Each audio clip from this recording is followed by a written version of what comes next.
مثلا ان والمحسوبية. حضرتك تفاجئ ان الملابس المكتوب عليها ماركه عالميه، بلاش نقول عشان بلاش نقول اسمها. نعم. تطلع بتجيب الحكه وتجيب للولاد التهابات جلديه واتضح انها كان مصنوعه في مصنع تحت السلم. دي من ابسط حاجه يعني. دي من يعني أبسط ده حاجة. ملابس المنتخب القومي الاول افريقيا اللي كسب بطوله افريقيا 4 مرات، اللي يعني بقى يعني انجلترا طلبت لقائنا ودول. هو احنا رخاص قوي كده؟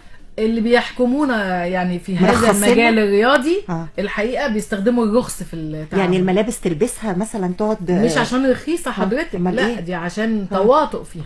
تواطؤ فيها. ايوه حضرتك، تواطؤ فيها. المنتخب المصري لازم، ده منتخب واخد بطوله افريقيا 4 مرات، تاسع عالميا ساعه ما سابوا كابتن نعم. سمير زاهر كان تاسع عالميا. المجلس اللي فات يعني نعم. كان المفروض ان يتعمل مناقصه عالميه لكل شركات الملابس الرياضيه في العالم عشان تنول شرف انها تحط ماركتها على ظهر لاعب المنتخب القومي. أبو أحمد